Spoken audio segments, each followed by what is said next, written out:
Oh man, so I was just thinking about it. It's kind of a big year for what I call Norbit movies. I know you're thinking, what do you mean? I'd also say maybe like Jack and Jill is another great example. Where it's like Hmm. Adam Sandler starring Adam Sandler.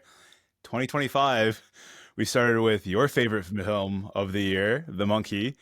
And then we switched over to Mickey 17, where we had Robert Pattinson. Robert Pattinson, granted that was cloning. And now here we are talking today about Sinners, which stars Michael B. Jordan and finally Michael A. Jordan, his twin brother.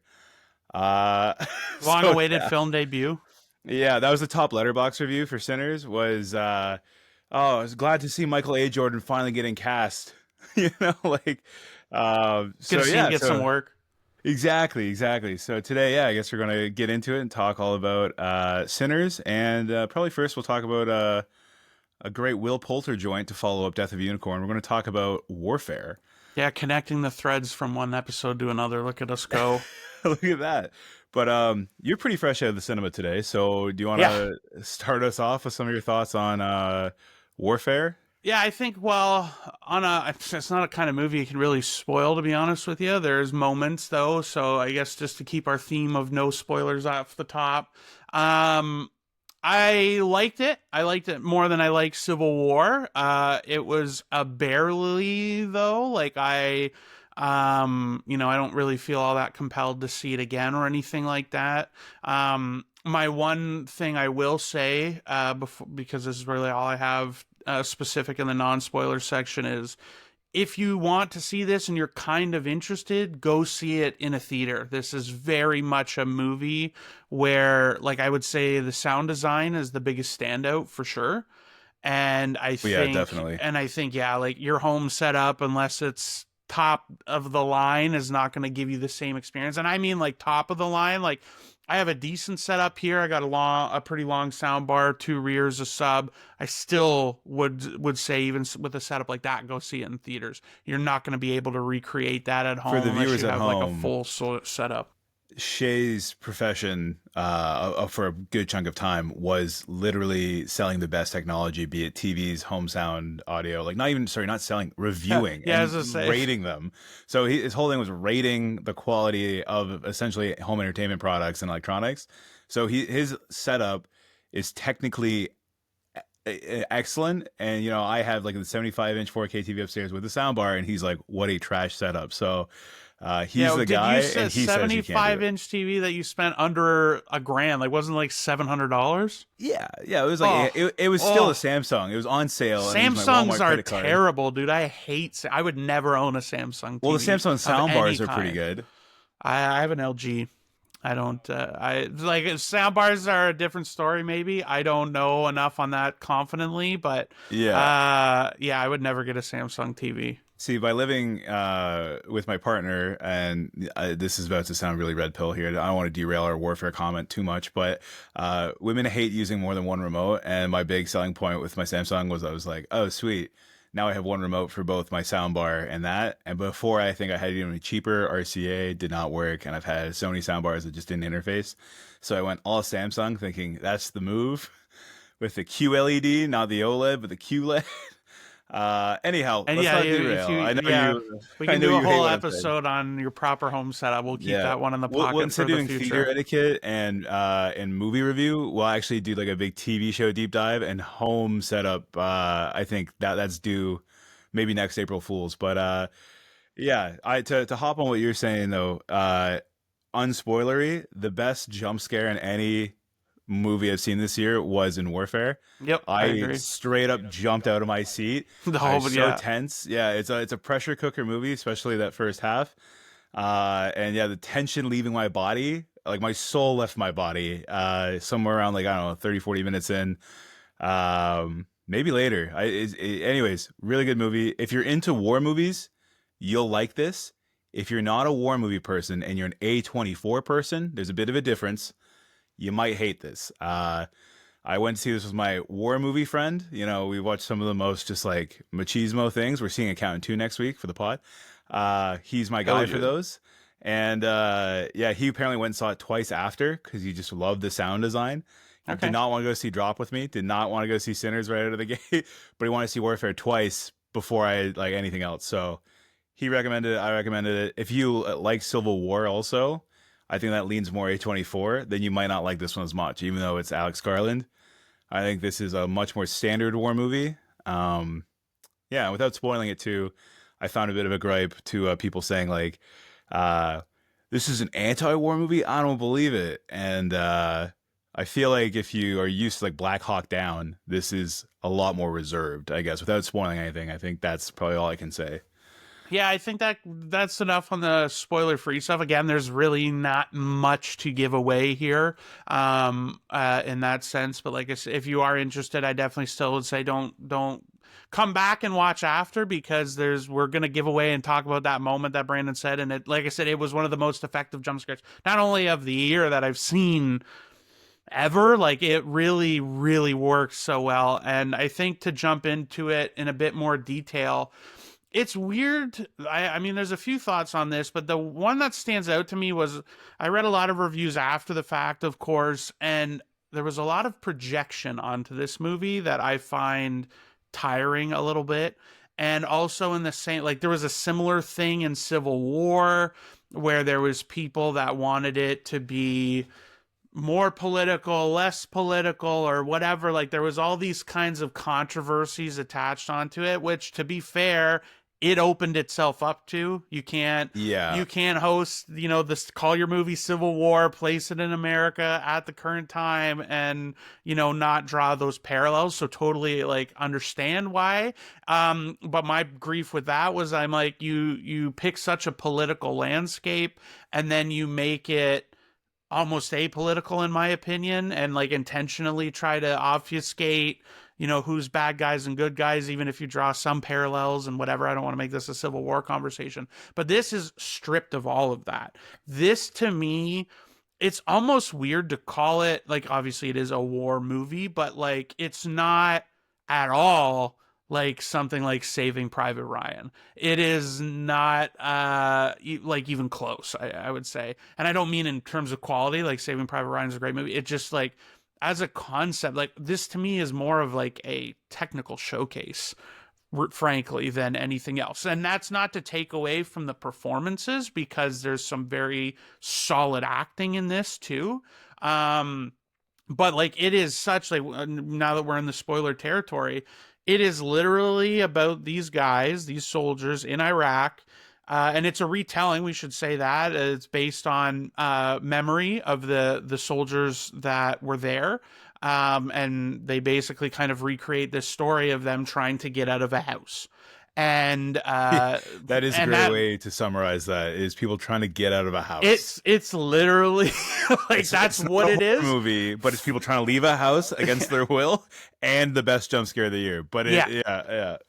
And that's, yeah, like, that's really what it is. And like, so it lacks, that's why I say, like, something like Save It Private Ryan has this, there's like just like this really, not even a deep story necessarily, but a very emotional story that kind of carries you the way through.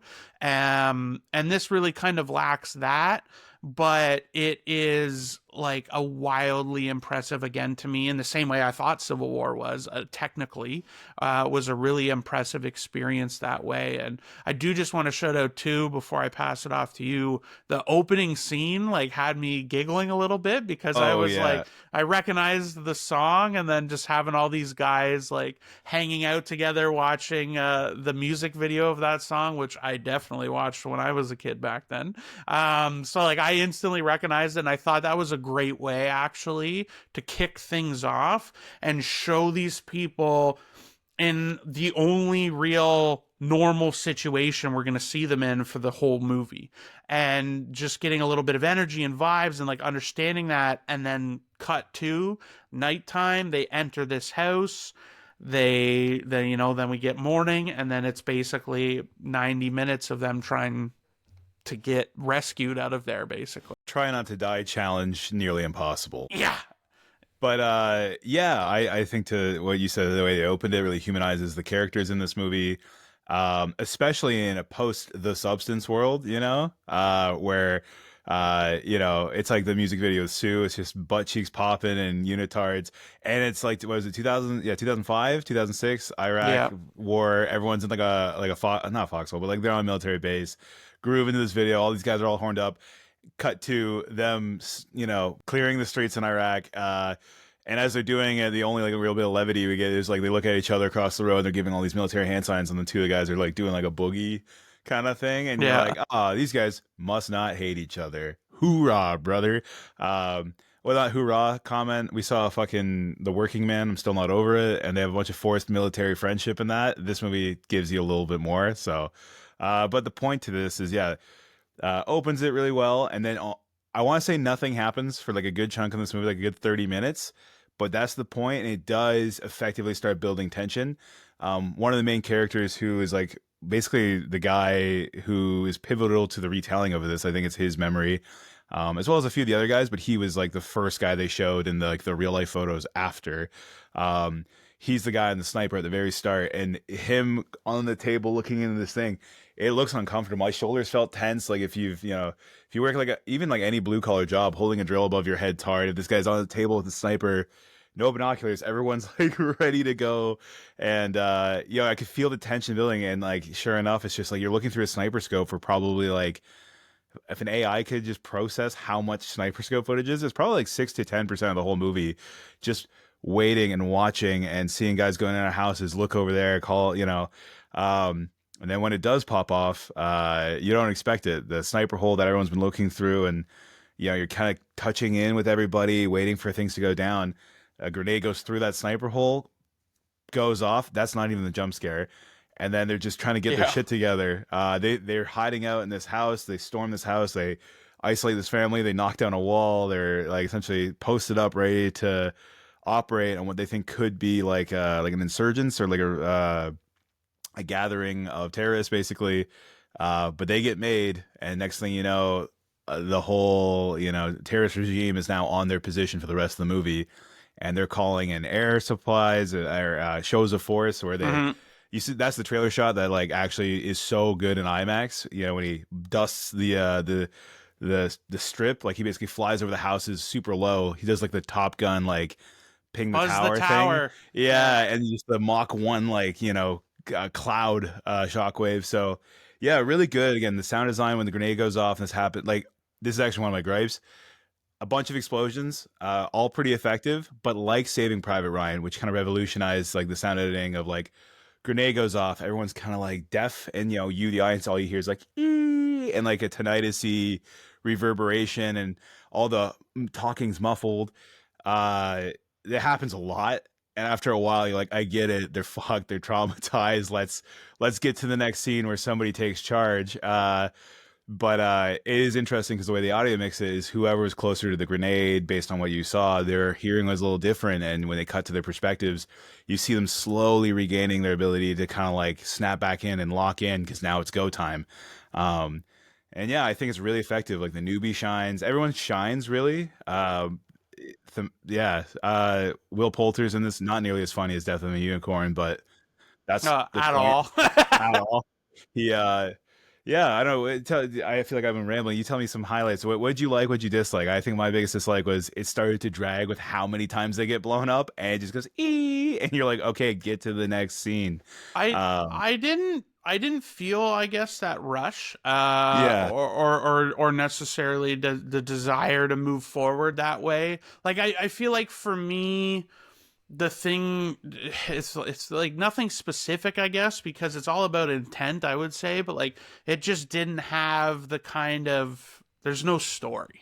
There's yeah, no, like, and that to me, like, before I like really got into movies, to me that's all like a movie. If it didn't have a story, I'm like, this is stupid, who cares, why, it was dumb, boring. But like I think this is a good kind of example. I feel like you could show somebody that maybe is not as um like experienced with movies or whatever, that you can really show like this was a great execution of like how filmmaking as a craft can be used to elicit feeling without that story. And again, like I'm saying that, like there's still like there's still stuff happens, right? Like it's like they're trying to get out, and that's like a very basic summary of like they're like you said they're watching. They're like, do people know we're here? Like there's some people Mm. gathering, and like so like you said, it builds really well. I thought, and I agree with that. And then when it does finally, like the grenade's not even the pop off, right? Like Yeah, yeah. it's when they got me good because the first two guys go out and then they Yeah. wait and nothing happens and then the rest of them go out and that's when like so loud like I jumped. I'm real good at like seeing through this crap.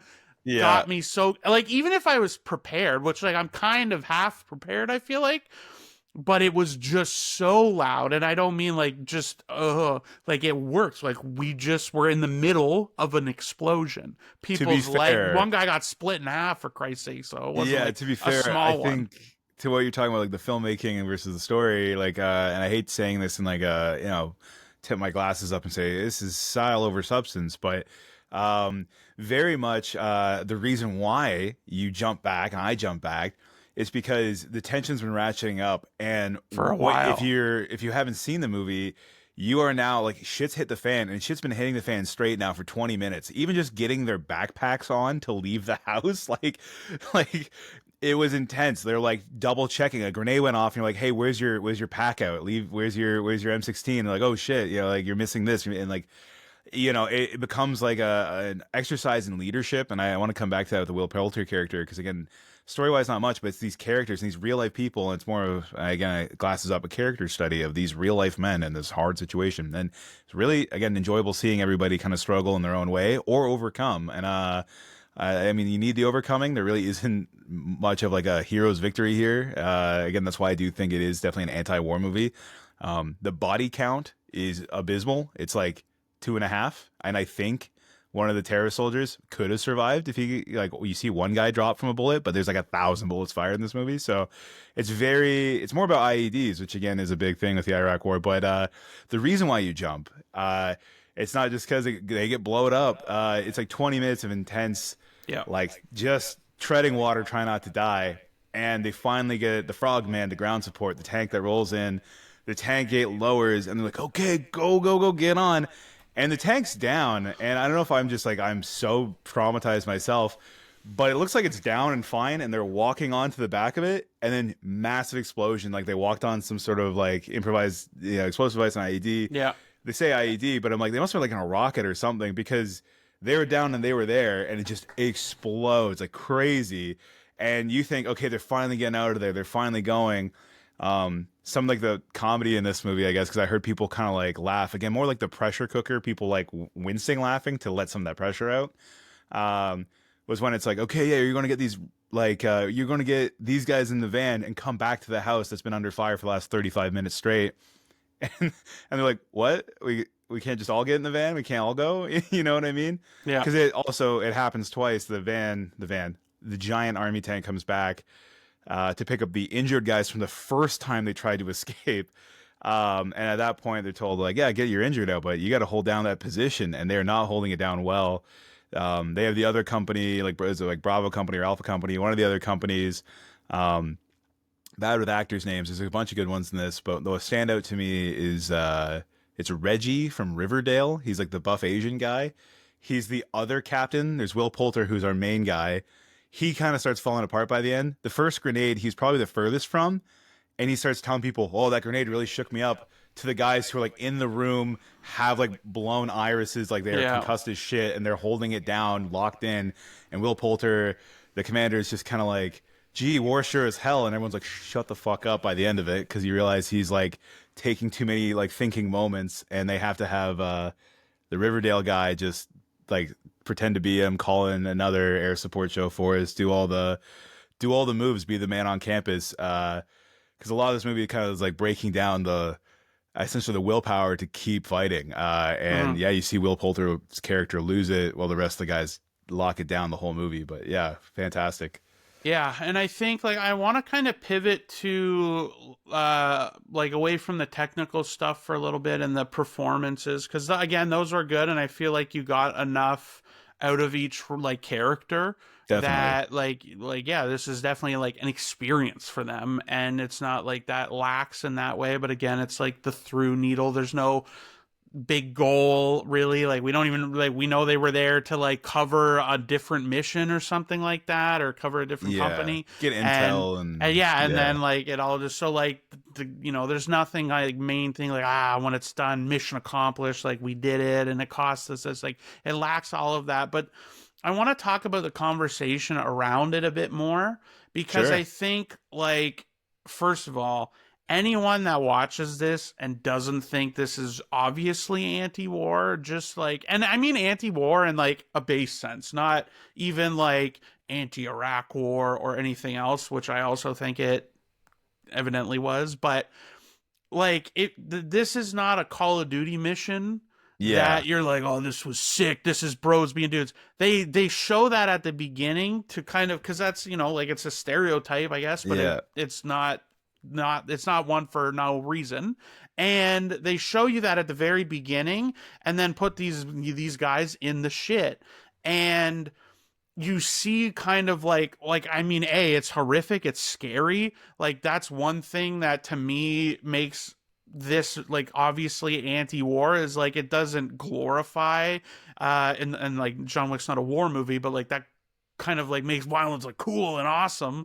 And John this Wick is points the gun and they fall down. In this yeah, movie, they aim for 25 yeah, minutes and this not a single is person gets hit very intentionally at yeah, all. And it's all explosions for most of the kills, minus maybe one yeah. terrorist soldier. I And can't so clarify that enough. like, and so I feel like for me, it like every shot is loud, it rings out, it just doesn't feel cool in that sense, and it's not supposed to, because it's trying to be like grounded in that way. And like anyone that watches this and thinks this was like decidedly not like anything other than not like it's showing a horror thing, like this is not at all trying to demonstrate kind of like a thrilling attitude. And I think this part also, if you needed it, was demonstrated when you said that like the second group shows up to help them get out of there. Yeah. And there's that one dude that's like, bro, you're fine, dude. And he's like Oh, hyping he them up. trips on He his broken steps on leg. his like, yeah, His his leg is leg that's like, dislocated at the bone, bent backwards, and this guy comes in like, "Yo, let me help," and he like kicks the leg, yeah, and the guy's like morphined up, bleeding out, screaming, and the other guy's been taking care of him, who's also traumatized, just like, "Bro, watch your step," and it's yeah. just And like, he's like, you're oh, fine, bro. Be like, well, let's do this. And he's yeah. like, he is that like, yeah, that bro soldier sort of stereotype. And you see But him kind of get rattled after they like have another encounter where like, "Oh, you guys have been dealing with this for the last like yeah, 20 minutes of screen time. That's crazy," you know? yeah, Like and it's like pressure when they like have to go yeah, back, because that guy has not been here for all of this. Like he sees yeah, a little, like there's one dead body, like you said, on their way in, and then like to him, he's like, "What are you doing? This is what it's all about," kind of thing. And like that, like again, the movie doesn't tell us to hate that guy, but like we're clearly not sympathetic to that guy. Like we're like, "What are yeah, you doing?" Like, "Oh my god, like I would have punched him." Like you would have freaked out, right? And I think like it's so much projection. Like one of the letterbox reviews I read too was like, said something to the effect of, there were no heroes in the Iraq war. And I'm like, listen, okay. I I get it. I understand, like, and I don't want to make this like a in-depth political thing on the Iraq war either, brother. but You don't want to talk about Chris Kyle but like compared to American Sniper? Yeah, this is not a hero's movie for sure. no, but even that, like they're saying, like, because it's like, oh, we shouldn't feel bad for these soldiers, is basically how I took it. That they knew what they signed up for, whatever, all this stuff, and I fundamentally just disagree with that. Like, obviously, like again, Yeah, without diving into the politics of it, the Iraq War was not a good war. It was entered into in a lie. This is all kind of like settled science at this point. But the people, like, and this is where I feel like this lack of humanity is kind of bothersome to me, where, like, again, God bless these people, but like there were people that see 9/11 and saw what happened and immediately enlisted in, various branches, whether it be the Army, the Navy, what have you. And like, I will never fault someone for doing that. I lay the fault on the decision makers that lied to get into Iraq and needlessly waste the lives of those people that signed up in response to a real tragedy. And I'm very, sympathetic to the innocent Iraqi civilians who were died, like those people, like their house, like they're just Yeah, sleeping. the family was a And good point to show them yes, because like they were so caught in the middle of that they like, and I agree with you there. I think it starts very strong and very hoorah. Like you think it's going to go their way, you think it's going to be procedural, but as soon as you see the family and the way they kind of like have to deal with them as poorly as like not as poorly, but like a translator is like essentially translating screaming men in the middle of the night who just broke down your wall. yeah, Like, it does have a lot of humanity. The humanity, the way I describe it, doesn't, and also too, like this is based off real veteran stories.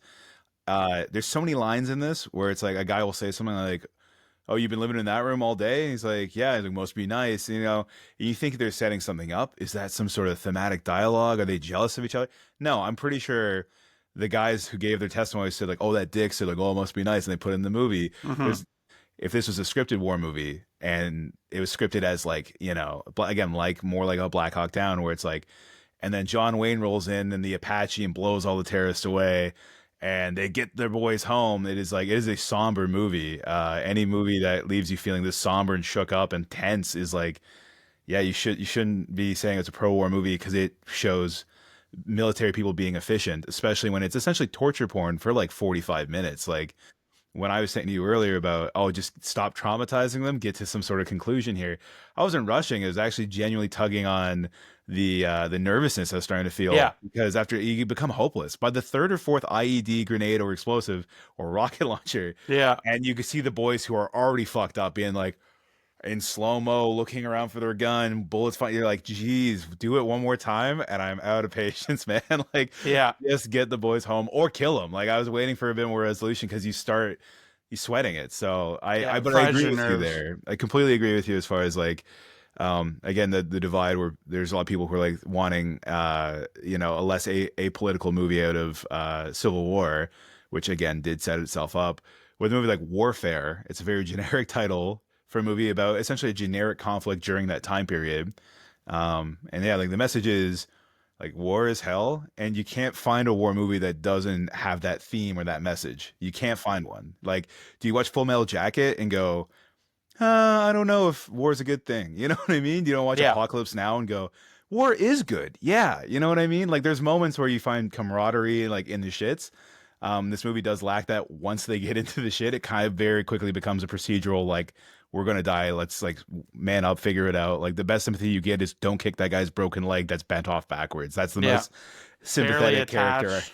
Yeah, even the moment Joseph Quinn, the guy from Stranger Things, Eddie from Stranger Things, he's one of the guys, and you barely even notice because it's pretty quick. And he's just one of the guys, and I think he gets pretty like blown up too. But there's a more blown up guy, and he's like overreacting, being like, "Oh God, give me more of that morphine." And they're like, yeah, slow it down here, and then they're like, hey, we got one severely injured and one injured.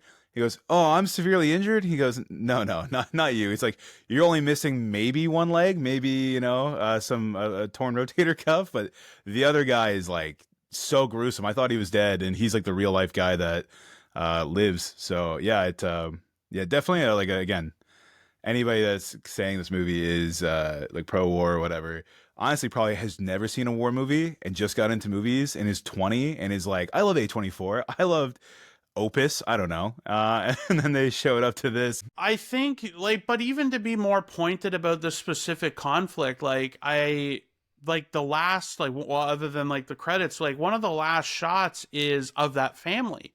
Like, Mm, the, and their just house was like their whole roof was exploded. yeah. They were shot at. It's riddled with bullets. There's Even blood the jets, everywhere. all the There's dust destruct. and Yeah, it's oh, destroyed. Like, and again, like I feel like okay, did you want this to be like we get some sort of other like add another hour to the movie so we can wrinkle in a side plot about how they lied to get them into Iraq in the first place? Like, I don't care. I don't need that. I know that. I don't need elaboration to recognize the needlessness of this conflict. And sure, maybe if you don't know the stuff that I know, or you're not aware of it kind of thing, then maybe like okay, but I still don't think you walk away from this being like You know, like, you're not pumped to enlist. This isn't bumping up recruiting numbers or anything like that. Yeah. And I think, like, it's just so odd to me, like, this.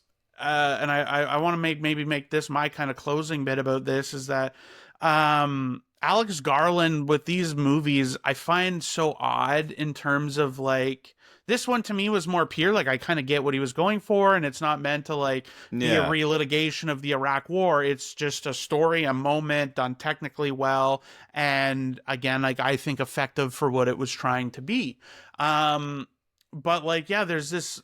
It's just interesting, I feel like, because there was, again, like, the writing is kind of confounding to me on like how this relates, because it's, you have to compare them to Civil War, not just because it's Alex Garland. Like, technically they're very similar, but again, they're like, I have a lot of problems with Civil War Hmm. outside of the technical side of it. But it's the reactions is what I mean to get at here. The reactions to Alex Garland movies are so interesting, I because th- I think I so much of it is definitely. those expectations, not to use your favorite word in Yeah. history, but Well, no, that's the joke of this podcast is like, damn, bro, do you work for IMAX? Because that's some serious projection you got going on there. Like, but yeah, I totally get it, and I am 100% the same duality of I did not love Civil War at all, and I found this movie a lot more engaging, or at least I got what they're going for more.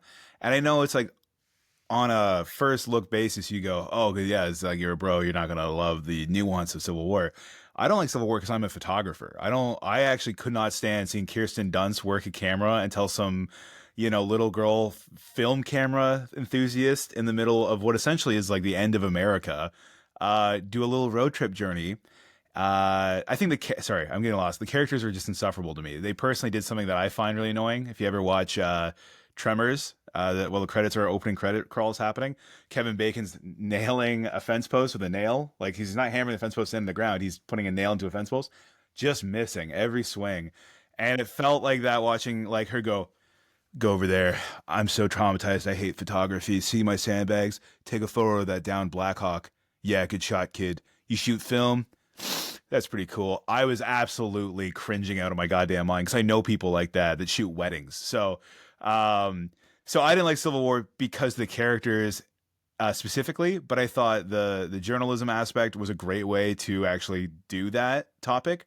However, if that movie was war journalism in any other country, I would have really appreciated that. But the fact that, yeah, they kind of baited everybody with the Civil War aspect, um, that's how I felt at least. It's like they could have had them in 2006 Iraq covering war journalism and her being all fucked up about life. And in the end, they had that one character, the guy that was with them, good actor. I think he brought the movie up a lot. But logically, he's a journalist and an adrenaline junkie. But he drives the van. He drives the van. He wants to interview the president's dying words. He doesn't write it down or videotape it. The whole script, I think, would have yeah. been a little bit stronger if he was like maybe a videographer or something. And he's getting war footage to sell to news outlets. And he taped the president's last words. Maybe got POV or something. Like, I don't know. You could have done way more other than him be like, any last words? And he's like, and the president says something like, I don't remember. He's like, I didn't do it. He's like, that's what they all say. Yeah, no, And I was well, so fucking mad. I hated that movie for those reasons, not so much the political shit, but this movie dials it in. You like the characters, and everyone's trying to figure it out and do what they can, and it's engaging. Where that movie had so much time to think and chew and go, "Isn't this crazy?" And it just drove me nuts. yeah, I think in a word or two, Yeah, it's more a mess. Civil War was a mess to me. There was so many different things. It was so trying to many be all things, of this, and it ended up being none of them and a lot of it's effectively. cool, but they didn't do a lot with it. So it was No, like yeah, absolutely. And so, like, it was too much, and this was very pure. And I feel pure. like Yeah, that's one of the things I feel like has also been a common theme in our conversations, is like, the purity of a movie. Like, I just appreciate something that is what it is and is not trying to yeah, be more. Like, if Warfare was another hour longer, like I said, and they wove yeah, in all this crap about like why Iraq war was bad and all this, I'm like, okay, like, I don't need that. And I don't think for what they were going for, they needed that either. And that was kind of cause like my criticism of your criticism of Civil War was that, like, I think there was obviously a reason they brought this to America and to make it more of a home thing. Like if it feels foreign if it's in a an obviously foreign country. And True. so I understand why, but then my criticism of the movie is that it didn't do anything with that really in an interesting way either. There was a Yeah. couple moments, but like it didn't sustain it. But all in all, I think to wrap up on this before we jump into the next one, like again, this is something I think is a worthwhile experience for sure, and definitely one to see in theaters. It, again, just like the technical side, and if you can get into it, it's definitely like horrific. Like it's gruesome, and it's like gritty, grounded, that kind of thing. It doesn't glorify this. It did, like, it was one of those movies, and I thought of this right after I compared it to The Zone of Interest, not for any other reason other than Yeah. how I felt at the end. I'm like, oh, I don't want to watch this again. And Yeah. not in a bad way, Yeah. Yeah. like that I hated it. And Yeah, never but see it it's again. like I'm like, oh, like it was like, yeah, an experience you have, and it's like, yeah, I don't need to put myself through that again.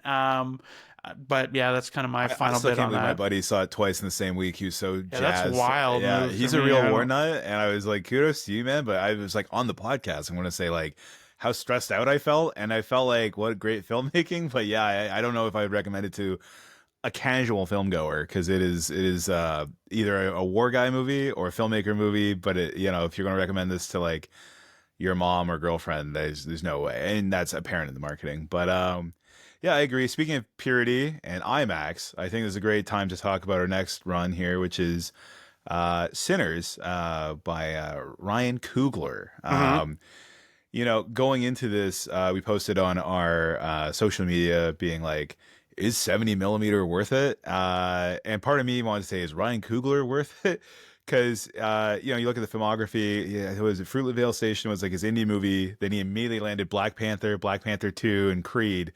And you're like, is this an excellent director? Is it an auteur filmmaker? Is it a Tarantino or Scorsese or Denis Villeneuve? Or, you know, to have the big name, the 70 millimeter IMAX as like the big drive to see it, is it really worth it? And I want to come back to the IMAX experience. Short answer, I would say yes. Would you just quick yes or no? Would you Yeah. say okay? Very good movie. But as far as the IMAX experience goes, um, we had a poll. It was 50-50.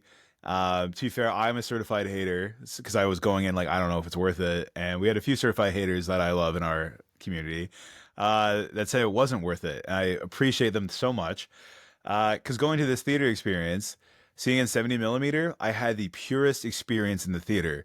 There were people that wore like nice outfits, and somebody's like, "Oh, nice outfit." And it's a guy wearing like a My Chemical Romance style, like leather jacket, tie, ripped skinny jeans. I truthfully, for 2007, that was like peak Hot Topic look. And he was like, "Oh, thanks. It's kind of like a special event to come here today and see this in 70 millimeter." And I was just like, "What a great vibe and atmosphere." Even if like I was too much of a coward to say nice outfit, I was like, I love that people kind of gave a shit and dressed up and showed up on time for the most part. In IMAX 70 millimeter, the big one here in Toronto, or in Vaughan, I should say, it's out near Wonderland. You got to leave the city because the city doesn't have. You got to go a little outside of it.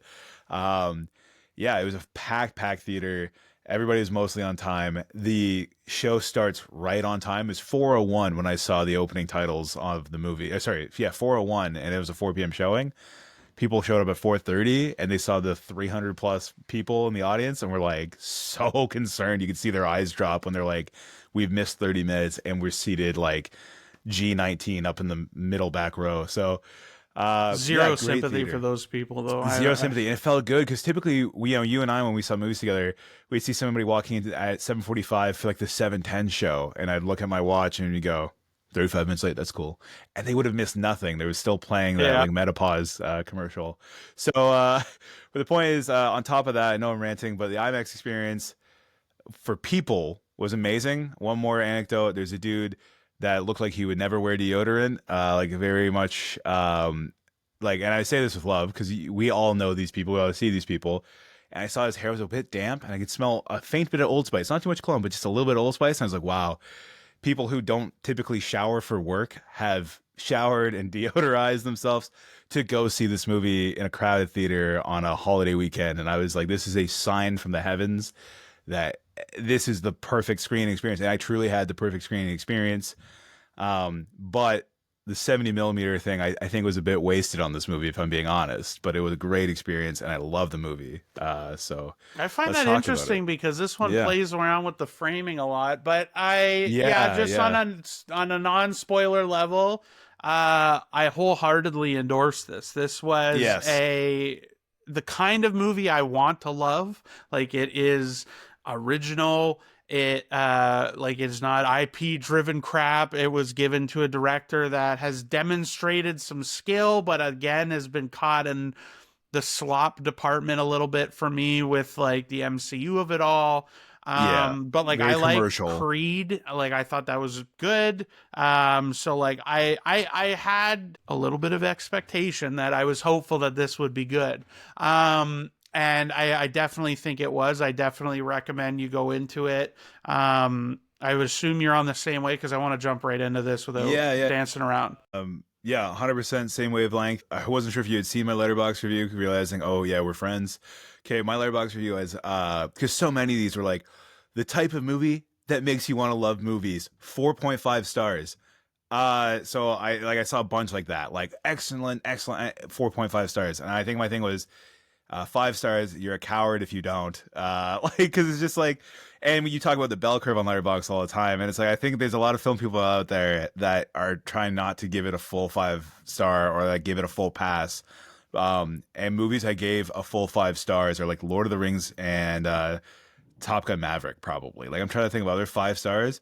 I think I really like this as the kind of like the thrill ride theater experience, which I think again you talked about him being more of a commercial director for like the MCU and Creed. It brings a lot of that big oomph, but it does tell a story really well and builds characters really well and shot. I'll come back to shot mostly really well, and I yeah, I couldn't recommend it enough. I think I might even see it again this week. I Mm-hmm. just want to bring people to it and thinking about like the beats and the character moments, and especially once you know where it goes, I feel like you can hear some lines a little differently, which always helps a rewatch. The endings is a little bit of a Return of the King, you know, where it could have ended after a couple scenes, but I'm glad they put them all in. Everything was great. Yeah, general thoughts, absolutely. Probably my favorite movie so far this year. Best theater experience. Yeah, yeah. Without getting into it, that's Yep. what I would say. Do you want to start Yeah, us off I'll with pivot into the spoilers? spoiler stuff. Do Go you, do see you the want to movie, come summarize back it later. first? In case. I don't honestly, I don't want to go too because I feel like there's segments really of this movie. There's sections Okay. before it turns into the vampire thing. Like I feel like Well, if you've yeah. seen it, like because again, like I don't want to end up just recapping it in the whole way, but No, yeah, yeah. there's a I'd say like lot. hit me with an elevator pitch. Like if you're trying to sell this to an Owen Sound person, uh, because I tried selling this to a buddy on the long weekend. Like, you want to come with us to see Ryan Coogler's new thing? And he's like, "What's it about?" And I was like, "Oh, it's two brothers during 1930s. They're like in the deep South. It's Michael B. Jordan. It's like I was like, oh, it's like a mostly black cast with vampires. He's like, oh, white vampires.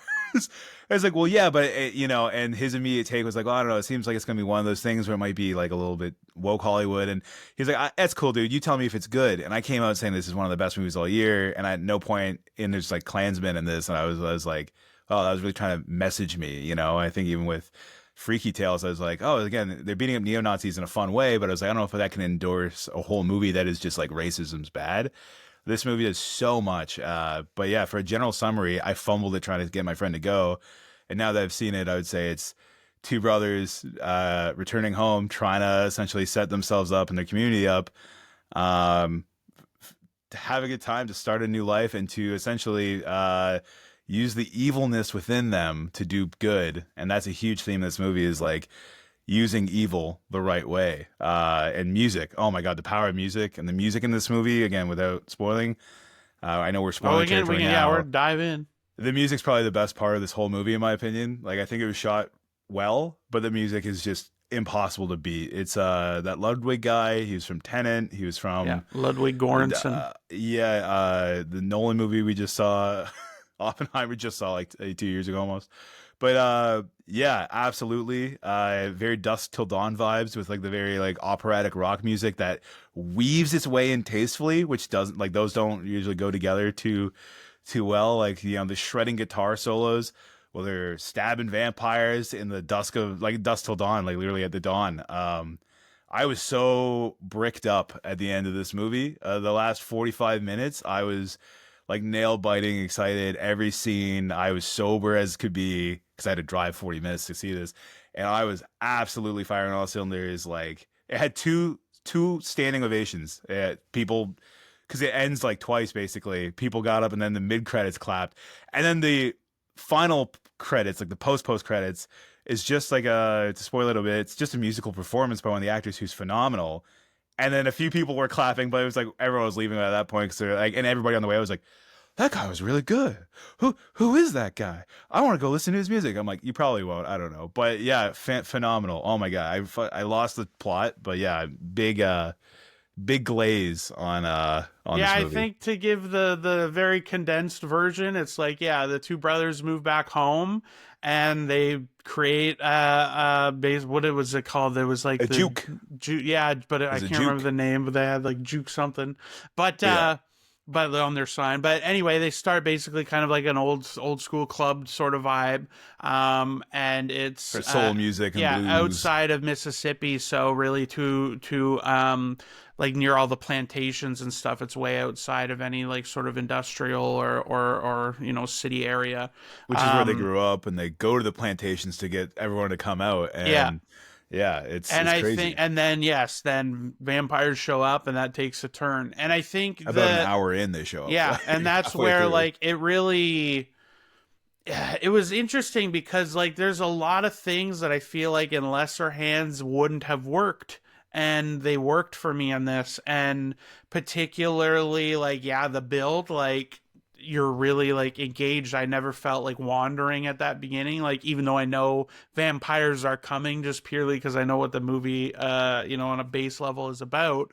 I wasn't rushing to get there. Like I was intrigued by the characters, the stories, the things that were going on. And I think by the time you get there, it feels really interesting. Like I was, because there's always like the layers of the vampires. Like one of the things I love that they included was that they need to be invited in.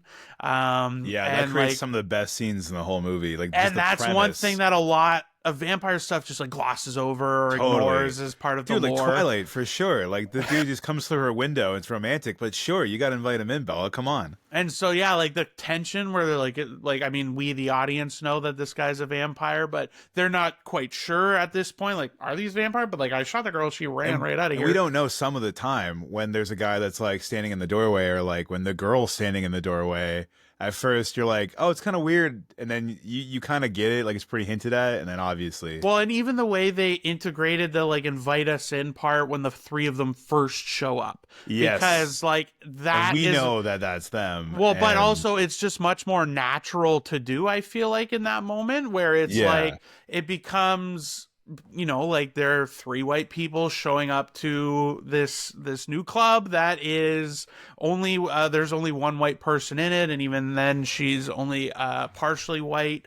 So like the you like could understand organically why there would be this like awkward tension about why would they not let them in and all this kind of thing. Like it totally works for that moment, and then like I said, becomes a bit more obvious when someone that's been gone for a little while that should have been there kind of comes back, and you're like, and they're like, "Well, invite me in," and then they don't, and they're sussing it out. And I think like that was a little bit of the kind of vampire lore that I like that they kept in. But honestly, throughout the whole kind of chunk of the movie, I was really enjoying it, and I was getting bothered because I was thinking about like, for if we do a review or we go over this, I'm gonna be like, oh, like I wish I had some sort of buffer tier in our rating system between like and love, because I really like this, but I don't know if I love it.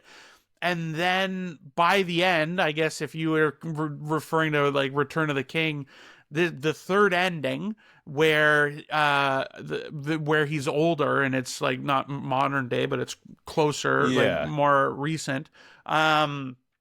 That nudged it for me, I think, into the love section of our rating scale, because I like it really brought the themes together in a way that I really liked. And they talked about like how up and, you know, like the whole freedom aspect and how good was that day. Was that like up until what happened, that Oh, was the best day yeah. of my life? And Yeah. how was it for you? And like I got it and it worked. Yeah. And I like that literally, like I was gonna be like, this is probably gonna be in the like range for me.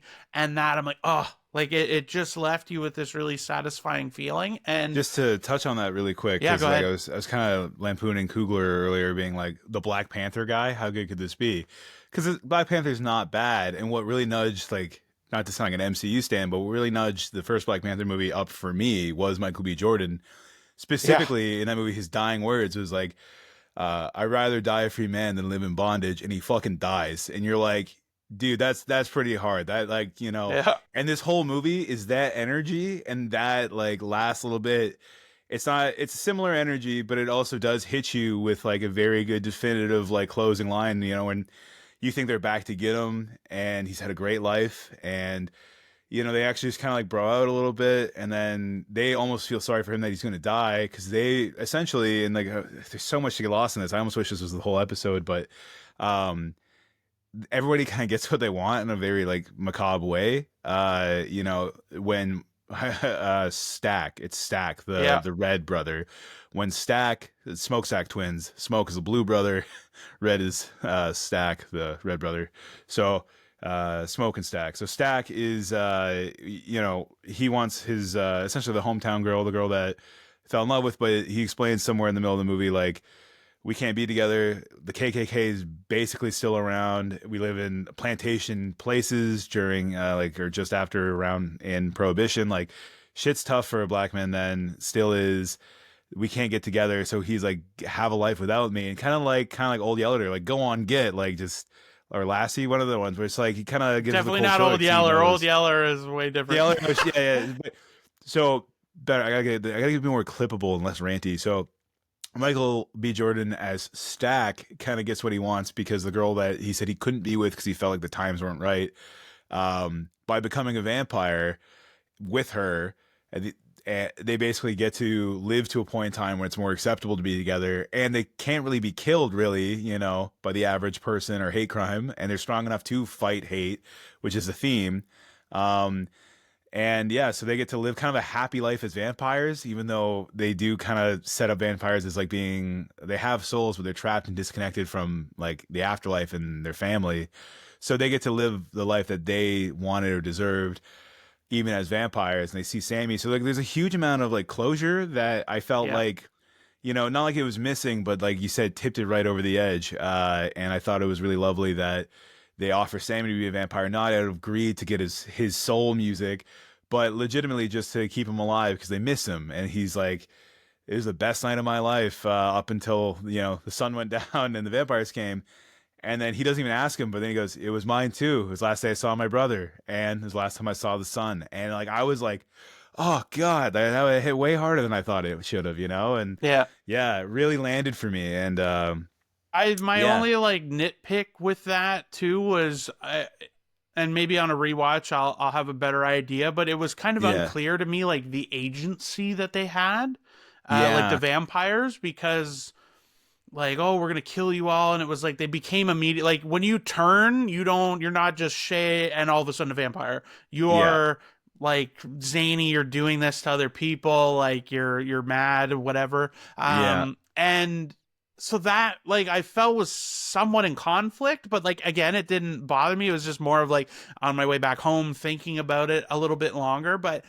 Yeah, like that was unclear to me because they made a deal. Obviously, that's the two Michael B and Michael A. Jordan made a deal at the end where they didn't kill each other. They let them go. And Well, whatever Michael A. to Jordan got to escape yeah, with Haley Steinfeld, and then Michael B. Jordan went and rescued his cousin, and so but yeah, like that was kind of weird to me because I was like, by the end, I'm like, okay, they obviously have some agency. Does it have, anyway? So that's just like super nitpick. It didn't take away from anything in the moment, no, I get what you're but it saying. was I something I completely get did. it. Like, I'm like, oh, that was kind of odd. Well, to like kind of tag that, not to like just defend the whole movie, but there is like a really brief moment, a really brief beat that I guess like justified it to me, is when he puts down when Michael B. Jordan, Smoke, blue brother, puts down his love interest after she gets bit, and you can see all the vampires look going, fuck, we're not going to get Stack, or we're not going to get Smoke. We got Stack, but we're not going to get Smoke. Like, to them, they're like, fuck, we really wanted to get him because these two brothers would have been gangsters as vampires, and they would have, but the motivation for Stack to get his brother, that was the moment where I think he was like, oh shit, like he as a vampire who you assume is very mind controlled or hive minded, that one like little look where the vampires are like, oh, that was our ace in the hole to get him to turn, his brother and his like love, the love that he lost because they lost a child and they broke up and they went away. And so like there's all these like layers that just get softly put on each other, and there's that pivot point. So at first, when the movie ends the way it does, the first ending where they kill the real evil vampire and Sammy goes back to the church and he ultimately chooses rock and roll over the church, and you're kind of like, hell yeah. When it ends that way, I did kind of go, God damn, we last see the two main characters at each other's throat, and then they just cut away and he's like teleported behind him past 30 other vampires, Yeah. stepping in the back with a guitar. Again, it's awesome, the rock music, but yeah, I think my nitpick was like he basically teleports to the most convenient time and place to save the day, and the movie ends. And because I had such a high, I was kind of like, that's fine. But then when you go to that post credit, I did believe that, when it was like him at his throat about to kill his brother Stack as a vampire, him being like, I'm gonna spare you, and as my brother, I'm gonna let you live, but you gotta let Sammy live, and I'm gonna do my thing, which is go in a blaze of glory, kill the vampire, and kill the KKK. It's all evil. It's real evil, Yeah. not the evil they were born with their father and the abuse and the plantation that they kept talking about. Like they say, like, that evil's in us, and that's why we had to go to Chicago and make money the only way we knew. We went to the trenches with that evil. They talk about being essentially this abuse cycle and using their evil, their ability to be bad men. Like they get robbed at the start of the movie from a friend, and he still shoots him because he's like, I can't let people know that I didn't fuck you up a little bit for stealing my shit. Like, Yeah. they are essentially bad men. They are, and I hate to say it, they really do kind of bring up like the anti-hero-ness of those two characters. But it's very earned by the end of the movie. You realize they're good men in an evil world. And I think that is so clear that even the vampires, and this is where I wish my friend came with us, the vampires I thought would be like white vampires killing black men. That's so, of the time, like very woke. But the vampires are allies in this movie. The vampires are like, hey, bro, let us in. We can turn you into vampires. Honestly, we're not going to just like fuck you up. Like, we'll turn you into vampires so we can eliminate the Ku Klux Klan. And Yeah. Michael B. Jordan and Smoke has to be like, no, I'm not going to sell my soul for revenge. And it's like, that's crazy because the whole movie, it's about getting your money, getting your ego. And that was, again, like another turning point where it's like, I don't have to kill the KKK to get mine, kind of thing. And in the end, he does. But he's not going to sacrifice his soul for it. And I think them fighting to keep their soul or keep their agency, to keep their love, like it's fighting to keep things. And I felt like that was so strong and clear throughout the whole movie to me. And I don't know. I thought like that was masterfully done. And when I was expecting it to be kind of like vampires and Klansmen, I thought it was going to be, and it kind of did turn into this a little bit, but I thought it was going to be Dusk Till Dawn and Django Unchained, and it definitely hit those beats, but the best parts of them, you know what I mean? So yeah, I can't recommend it enough. And even to that point, like the Nazi killing at the end, Nazi killing, the KKK killing at the end, I kept thinking this, expectations. The trailer showed the guy, Michael B. Jordan, whipping out in a tank top, a Tommy gun, and mowing people down. And it looks so cool. It's the trailer shot, and it doesn't happen until like the last 5-10 minutes of the movie. And when it pops off, it is like the last like bit of Django Unchained, shooting up the plantation, shooting up these men. And it's also the Chekhov's gun. The very start of the movie, when they buy the juke venue, they tell this white guy who's being super shitty towards them, call them boys, and they stand on business, as you will, and they tell him like, if you ever come back, you're not seeing a dime, and we'll shoot you. Spoiler, he does come back, and it's after the whole vampire night where people have been brutalized, and he's ready for him, shoots him up. But you realize that the reason why, like when they're doing like the open house of the place, like why are the floors all gross looking in here? Wasn't this like a wood mill? And the guy's like, oh yeah, but you know how it is, and he like downplays it, but it's because like yeah, they'll lease it out to unsuspecting black folk, and then they'll kill them the next day and then just put it back on the market. Like, so yeah, it's like all these little things that are mentioned seem to come back. All these little things that had agency and prominence to the characters did. I know again I'm ranting, but yeah, I really like this movie and the I don't know what I think as far as like gripes though, my one friend said that he absolutely hated the cinematography of this movie. He thought there's like, well, to be fair, I said there's a lot of really good shots in it. Um, but for a lot of the conversation scenes in the bar, it was like very dark faces, like very like lit for the time period with a couple practical lights, you know. But it's like this movie's all about the conversations and the character moments, and there's only maybe 10, 15 minutes of action in the whole movie, but it builds and builds. There's scenes that are like The Thing where they have to eat the garlic to see who's a vampire. Play 21 questions at the front door until they go to bite them, and like it's great conversation scenes. But yeah, there's a lot of interpersonal character, like not melodrama, but building them up once the climax or like the peak, I'd say the peak of interest is there. There's a lot of conversations of like, we got to get our money. We can't take these like wood coins. We got to, you know, and like, again, it's all to serve the characters, but there's a lot of like dark backroom conversations that my friends like these feel like really underexposed compared to like some of these really beautiful daytime shots and the aspect ratio changing. In 70 millimeter, it was like the entire theater. Mm-hmm. And then for 70% of the movie, it was like widescreen. Mm-hmm. I'm sure if you were in IMAX, it was probably like that to that, which is like double or triple, but it was like 5x to 1x. And I was like, this was not worth 70 millimeter to me. There's a few scenes that used it really well, but I almost just wish they stuck the whole thing 70 mil and I could have just like Well, really bathed in this movie. I think, yeah, I mean, like obviously there's an intentionality to it, like it's and whatever they're specifically going for. Yeah, You know, because like I think that's why like Oppenheimer for me like really helps you buy into that movie, because I think the immersion of it on such a big screen really lends itself to that. definitely. But yeah, like I find, yeah, I mean, I didn't notice any issues as far as like visuals or lighting did not bother me. It was not thing that I thought about at all. Um, Again, like there was a lot more like those some of those daytime shots. Like there was a lot of beauty to them, and I think like some of it, I don't know if it was like effects work or something. Like I was a little bothered by like how these kind of sprawling shots of the fields at some points looked a little Yeah, off.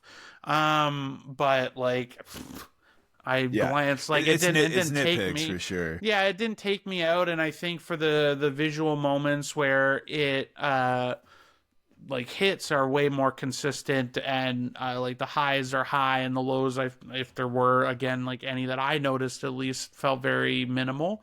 um but also like I feel like the perspective change again, this is one of the things I think will benefit from a second experience, if you know, if we both see it again too. But like there, that gap like really does to me, like I think it helps you buy in even more. And really, because you like if you have it consistently, it becomes less noticeable and all of that. And I think so like when the one lady like invites all the vampires in, and then they Oh come in yeah, the yeah. Come door and and you get it. feel that change, like True.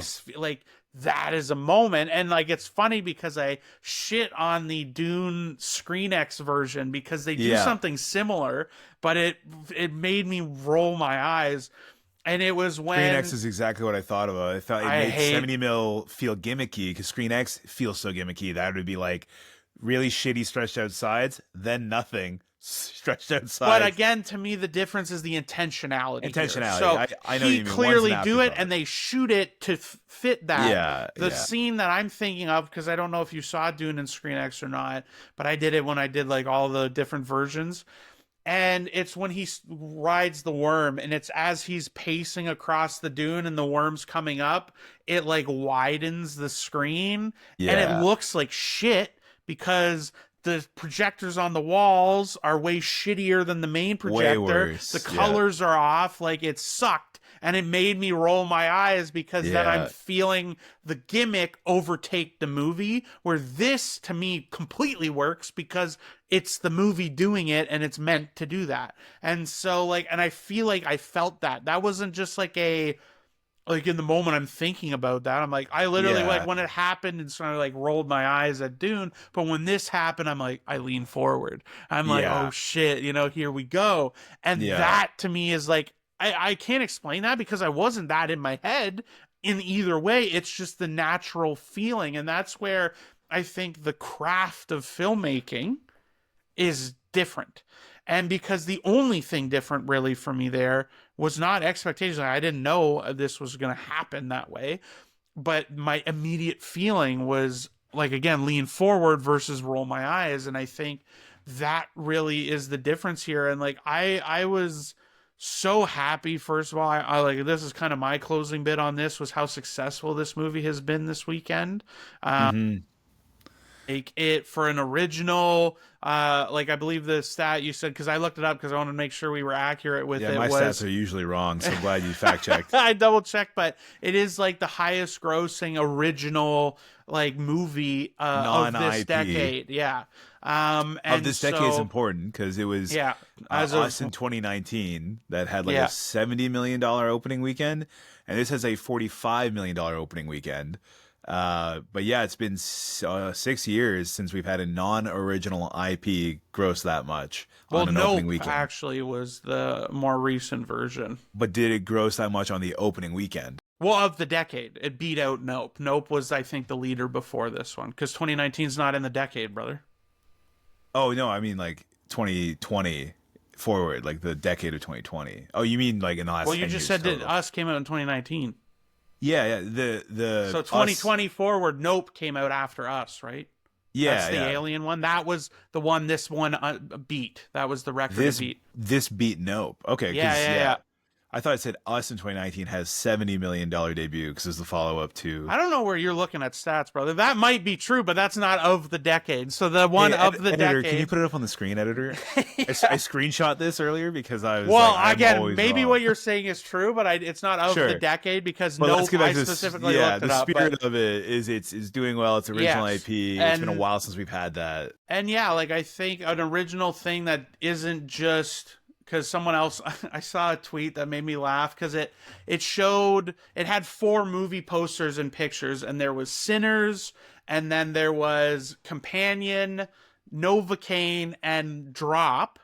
And it was like, why don't people like it when all original movies are, why are we out supporting all original movies? And someone quote tweeted that with, are they trying to all lives matter these movies? And that killed me because I'm That's like, amazing. 1,000% agree, because I'm Yeah, like, this is definitely in a class of its own. This is actually good. actually Um, good. Yeah, and like not really good. Like yeah, I loved it. I want to see it again. I want to like, and just with a more kind of, like I just want to analyze a little bit more and really kind of dig into the things they were going for and different choices they made. Because like, I'll be honest with you too, by the climax, like I was so engaged and enthralled by just what happened that I had yeah, totally like wiped out of my mind by the end the whole yeah. KKK angle of this. I forgot about Uh, them altogether too. They even yeah, mention it like these are KKK people, and they yeah, were the going to two of come the because they have the vampires hive that they mind. turned. Yeah, And that's the thing too. When you earlier you were talking like, oh, it just seemed a little mildly illogical the way they operated a bit. But they, with the hive mind explanation, it was like when they come back to shared thought. life, yeah, they're already kind of programmed with like the game plan. So like the Irish vampire, don't trust the Irish is another theme in this movie. um, the Irish vampire, he seems like he's like the Mac Daddy. He's the only one that had eyes that glowed red. I feel like he was like the old world vampire trying to kind of like get roots here in America, kind of thing. That was the what I took away from it. Hmm. He had all the Irish folklore songs, and again, music being a huge part of this movie and theme. It's like you can tell that the vampires of the old world or whatever love music, and they want to absorb him because he's so good at it, but also because they explain right off the hop, once in a generational talent, you'll have somebody who can essentially what is it like go ascend time and space with Yeah, soul and harken back to all soulful music, and it's everything from like the plains of Africa to what I love was like he went to like a was it like a Jimi Hendrix type like guitar yeah, shredding, and that's where the movie goes with the soundtrack, and I fucking loved it. But yeah. Yeah, so they want to absorb him because they want the ability to essentially communicate with spirits through the music. And I thought that was such a, on paper, that sounds more like a Freaky Tales ass plot. Like, we gotta get the vampires to get the soul music player from, the bad side of the tracks on the other side of town so we can summon more white vampires. You know what I mean? And in the end, it was like, that was the wrong read. It was such a well layered in thing. And again, yeah, the fact that the Irish vampire who's trying to sing the Irish diddles. Oh my God, Kay, I gotta say, the best part of my theater experience, the best laugh in my theater. There's a few good ones. Oh, Hmm. I got a lot of Freaky Tales references here, but one of the best like laughs and like kind of like spooks in my movie was they're doing the door thing, and I think Cornbread was one of my favorite like Yeah. vampire turns, and he was like so gory with the makeup. But I think it's after Cornbread goes down, they look outside and make sure they're what the vampires are up to, and they look over and they're just singing song in circle, like dancing around like midsummer style. Three people in my whole theater just went, hell no.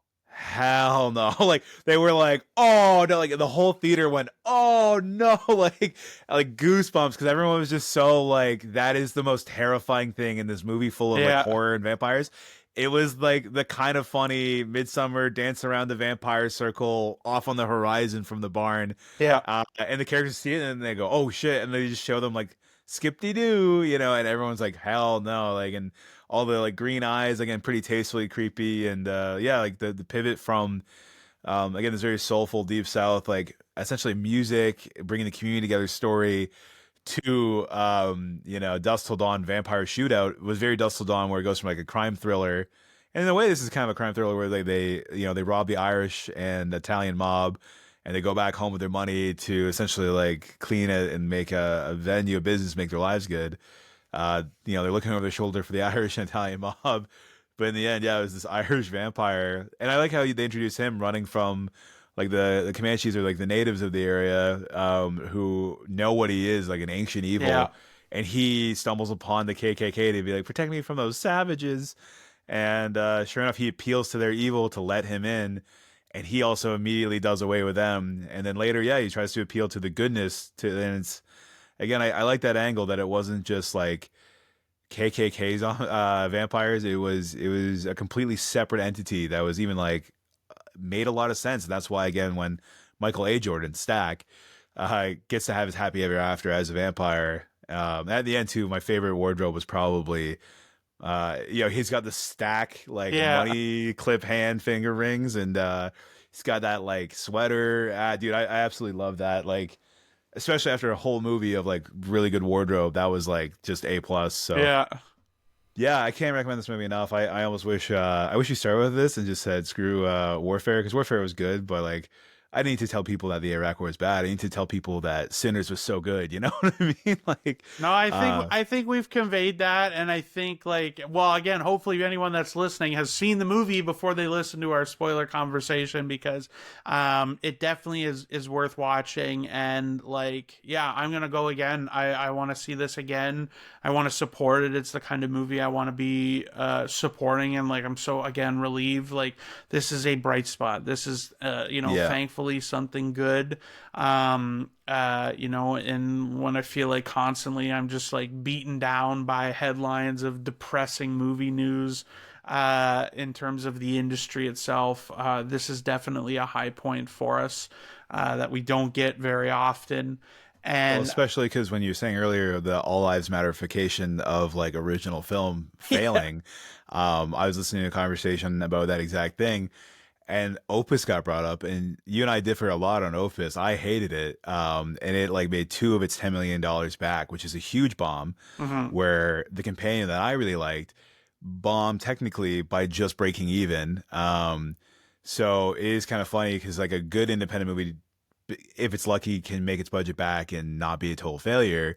But my opinion, a bad independent movie or bad original story, I should say, isn't getting supported. So movies have to be not only good but like phenomenal to do well. And for this movie to do well, it needs like I think over 170 million with the $90 million budget. The rule is like double and greater because of hidden cost, marketing, and money laundering or whatever the studios do. But yeah, and I really hope it hits that. I really hope our next recording or two we can be like I'm so It'll glad have it's taken strong word of off. mouth. The cinema score Super for this strong. was also really high, Yeah. relative to like cinema Yeah. scores are kind of a wonky metric just for anyone that's references. Because if you look like at the cinema score of like every Marvel movie, like it's really bad if Yeah. it's a B plus.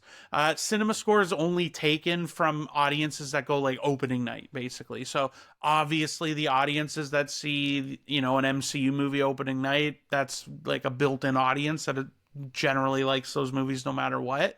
But like for this movie, I believe got an A, and that Yeah. is like That's pretty unheard hard to of do. because Yeah. there's a like for something original, it doesn't have this baked in audience. This is just people going because they've heard about it and whatever want to go see it or just end up there and pick that movie. So for people that are walking out of this to be that positive about it, that's a good word of mouth indicator that hopefully the drop from this week into next week won't be too substantial because yeah, it's a positive thing for the industry because like I definitely need to get away from these like even calling something like drop formulaic, which we'll talk about, or original, sorry, next week. Like it's so formulaic. It's not IP driven, I guess, but it's Yeah. a lot of, and again, all our stuff we've talked about companion and this other stuff, which again had merits, and even things like, oh, it doesn't matter. Things with like, sure, you're doing it in prettier ways or whatever, but like again, the same, we shared the critique of Opus. You're not doing anything really new or interesting with the story, or if you are, you didn't really dig into it deep enough to make it more compelling. So I think like for this, like obviously vampires, we've seen vampires before, but like the setting is unique in terms of this sort of story, I feel like. And again, the characters, like performances, like there's a lot to dig in here and a lot of depth to a movie Oh, that like yeah. Brandon's friend took as surface level based on the Yeah. description. But like yeah, again, like even this idea like, oh, like because again I you see the same stuff online about like, oh, the white vampires, like by the end most of the vampires are black Yeah. because a Yeah. lot of the people, like they all walked out and left before they knew there were vampires going around, and so they got everybody basically that Yeah. left. And There's even so, another and great like point that's too. again, like you The said, is not the point, Yeah. right? Like how he Yeah. goes and goes, well, actually, I converted these people, and now because I can see their memories, they were part of the group that was going to show up here the next day. So, like you said, like they're not. It's not that lazy. And the best part too of the writing of having like a hive mind vampire too, you think like, oh, are they being really inclusive and progressive to win over like this town of black people to convert them? Is that a tactic to get invited in to do their deeds? Is it a real sentiment? And I do believe it's a real sentiment, because they convert like the Chinese couple from the town that run the general store, they convert one of them, and immediately they can speak fluent Mandarin. And it makes sense. And with that setup, again, not lazy writing, with that setup, you do actually walk away believing like, oh yeah, they would want to include as many, tough guys like Michael Jordan and his brother and multiculturals because it's like this collective. And it seems like the collectiveness or like the evil intentions of that Irish red-eyed vampire guy seems to go away when he's killed. But yeah, the permanence of being a vampire that has that connection to the other vampires who know skills and language and again, well written, and it gets deeper if you give it a chance. And I know that sounds really corny and after school special to say, but yeah, I thoroughly thought all the choices landed, and I went in looking to be like, oh, Ryan Coogler, Black Panther really got to make this original IP, and everyone sold it as really cool. And I'm so glad I got made. I'm so glad it's really cool. Yeah, and we haven't even talked about it, but the musical performance by Sammy, Preacher Boy, is phenomenal. It's probably the highlight of the movie for a lot of people. There's like a oneer that literally transcends space and time, and the score shifts around it. And I think that was the moment when I realized I was watching a great movie. I was like, oh, this isn't good. This is enjoyable. I'm liking this. And that was the moment where I'm like, this is awesome. And then they yeah, added the vampires because, like, again, yeah, it called to the vampires. They set up like when you play so good, there's an evil. It's like you, what is it? It was like evil will follow you home. You go to the bar to play music, evil might follow you home, and sure hmm enough, it does. It comes to the bar, and yeah, just like excellent minimal setup for like the evil and like a lot of the plot driving conflict, and a ton of I think well deserved and paid off character setup. just yeah, and all the actors too. I didn't even mention like the shaman woman who's Smoke's love interest. She was great. The blues musician that they find on the street, that's like an old friend. He was like the comic relief character and was really good. Again, Cornbread I liked. He like him and Cornbread were kind of like the same comic relief character in different sizes, you know, and um yeah, there's a lot of humanity. Again, like the token Chinese couple from this like very backwoods plantation town who, you know, had a very nice life there, ran these businesses, were like friends of the family kind of thing. Yeah, it's sad to see them go because they set them up as like the backbone of this town, you know? And like, so you have stakes in a horror thriller and you have messages that aren't like beating you down. You basically finish the movie and you're like, that was awesome. And you're like, oh, I guess it is awesome to shoot up the KKK or stake vampires. You know what I mean? Like, the whole movie's not about getting to that. And when it does get there, it's like 10 minutes of action and it feels like it was the whole movie. But in reality, it was just like a fun, consistent ride that does, you know, twist and turn, but nothing too much that throws you off, and you don't Yeah. go, "What a twist!" You know, it was just an evolution of a natural story. It didn't have to be an M Night Shyamalan twist to justify its existence. It was just really, really solid filmmaking, and yeah, the music was the best, and yeah, yeah, definitely 5 out of Yeah, I 5 for think me. the depth too, like that's the difference between, because I also think that's why like the KKK scene at the end also worked for me, was that like Mm, A, it's like wildly, it's fun. Just again the way he's got it planned out and obliterates them, but it's because of the depth of the writing, and like it's not just like you said, like the easy kind of scapegoat, like your friend's kind of projection or whatever of yeah. the, you know, oh, white vampires Oh, and it's gonna all be a woke this. Hollywood vampire Right. movie. I'm gonna skip It this like one out. obviously like the theme of racism is present, but in a way that they go a little deeper. And like that's why that line at the end to close my end of this was that I think that's what really sealed it for me, was like how, you know, like the freedom and like all Yeah, of that. And you said like that for that night we were, and it was yeah. like, oh, like I got that, and that was a lot more kind of resonant and poignant and different than what, you know, the low hanging fruit in this could have been. And I think that's again what notches something from, you know, good to great. And I think, yeah, I agree. Like the music was phenomenal. There's a lot here Oh, that was really good. I gotta hop on. Like, it's funny again. I know we're trying both get to playoff hockey here. But I saw a thing, a big props faux pas. So the hero guitar in this came out in the year the movie took place, but that's illogical because they say that it was Smoke and Stack's guitar from their father, who passed several years prior. So they have an heirloom guitar that came out the exact year the movie was taking place. Took me right out of the movie. Ruined Absolute the two and whole a half thing. star. Yep, 0 out of 10. totally garbage propsing, Why do you even personing. know that? Well, Shay, I work in film and TV as a props and set director. So you're an expert on Uh, guitars? no, I follow a bunch of like film accounts basically, and there was a props master who like broke it down and was like, "Great movie, but technically this guitar." And I heard that, and I like wrote that down. I was like, "That's actually so funny," because it is such a pivotal part of the movie that like you definitely know they're like, "Oh, 1930s guitar with a big metal piece to stick out of a guy's head, sick." And yeah, they're just anyways. That's a nitpick, but secondly, I wanted to point out the Michael B. Jordan Smoke. I keep saying Michael A. Michael B. But Smoke and Stack. Michael B. Jordan as Smoke, the basically the main character of the two. He's the main character, and he tells the young preacher's son who grew up on a plantation to give up on his dreams and to stay on the plantation, and at gunpoint. And he's the hero of the movie. So, talking about again the themes of like being evil for the right reasons, you know, do the ends always justify the means, like that again, that's very been done before, like thematic stuff that we've seen in many movies and other vampire movies, I'm sure. And it goes to the point where yeah, it's like there's a grown black man telling his like nephew to like stay on the plantation and give up on his dreams at gunpoint when he's having the best night of his life. He's like, this is great. He's like, fuck you, fuck what you think, stay on the plantation, you ain't gonna be shit. And he's trying to again do that Lassie, one of the dog movies, just like go on, get, like both him and his brother do that to people.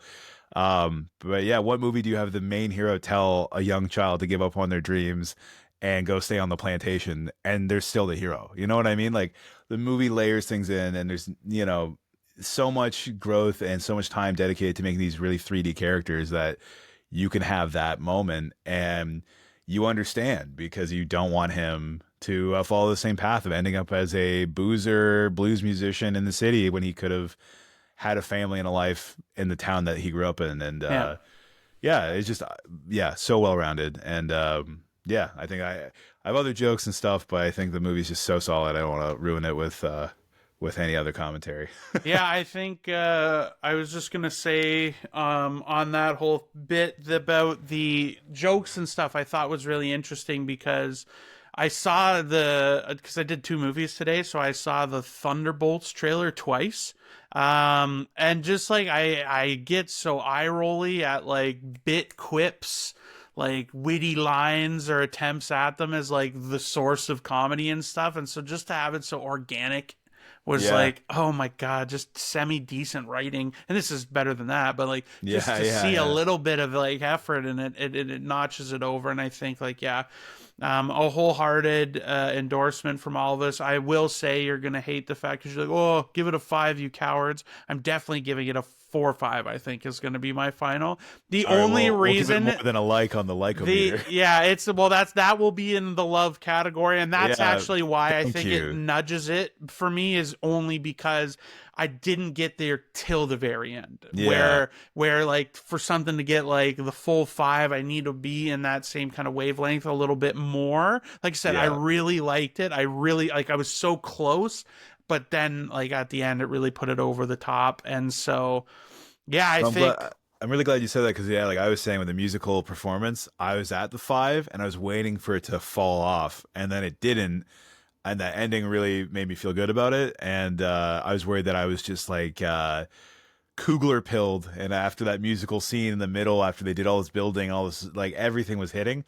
I was like, oh shit, I came in trying to be like, let's dethrone Ryan Coogler and the woke movie. And then I'm like, no, this is actually cinematic excellence, and I gotta like really be a sinner stand. So I'm glad it was uh so good that it managed to overcome your expectations that I keep telling you not to have. it did. I quit my job at IMAX. Yeah, no, it met all my expectations and my projections. Yeah, so yeah, can't recommend it enough. Did you have any really embarrassing theater experiences in your No, two showings today? I was just gonna say I had good crowds for both of them. But I think, on your note, I think we'll use that. Please everybody, like, rate, follow, subscribe wherever you're listening to. And if you're going to a movie, even if there's trailers, you never know. Just please show up on time. Yes, amen. Especially IMAX 70 millimeter.